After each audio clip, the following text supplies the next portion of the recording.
வணக்கம். வழக்கறிஞர் முருகேசன், திருப்பத்தூர், சிவகங்கை மாவட்டம்.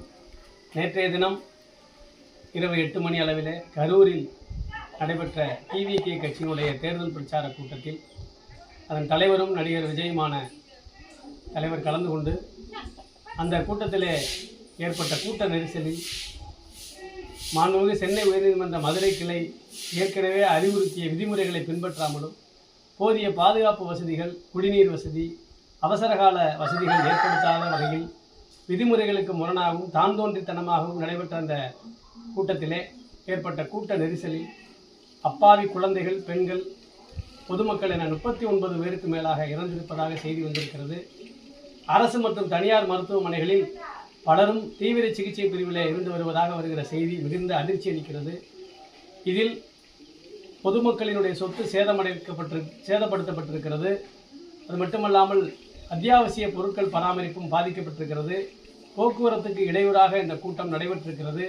பல வகையிலும் பொதுமக்களுக்கு தொல்லையாகவும் மிக இடராகவும் இருந்த இந்த கூட்டத்தில் ஏற்பட்ட இந்த துயர சம்பவத்திற்கு அதன் அமைப்பின் தலைவரும் நடிகருமான விஜயும் பொறுப்பாகிறார் என்ற வகையிலே உடனடியாக கரூர் மாவட்ட காவல்துறை நடிகர் விஜய் மீது வழக்கு பதிவு செய்து உடனடியாக நீதிமன்ற காவலுக்கு உட்படுத்தும் வகையிலே நடவடிக்கை எடுக்க வேண்டும். அவ்வாறு நீதிமன்ற காவலுக்கு விஜயை உட்படுத்தினால் மட்டும்தான் இறந்து போனவர்களுக்கு நாம் செய்கிற அஞ்சலி பொருத்தமாக இருக்கும்.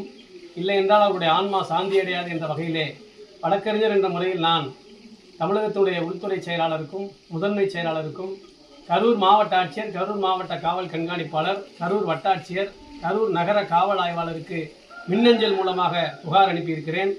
ஆன்லைன் மூலமாகவும் புகார் அனுப்பியிருக்கிறேன். உடனடியாக நடவடிக்கை எடுத்து இந்த வழக்கிலே விஜயை முதல் குற்றவாளியாக சேர்த்து நீதிமன்ற காவலுக்கு உட்படுத்த வேண்டும் என்று கேட்டு கொள்கிறேன். அதுதான் உண்மையான நீதியாக இருக்கும் என்று என்னுடைய கருத்தை பதிவு செய்கிறேன்.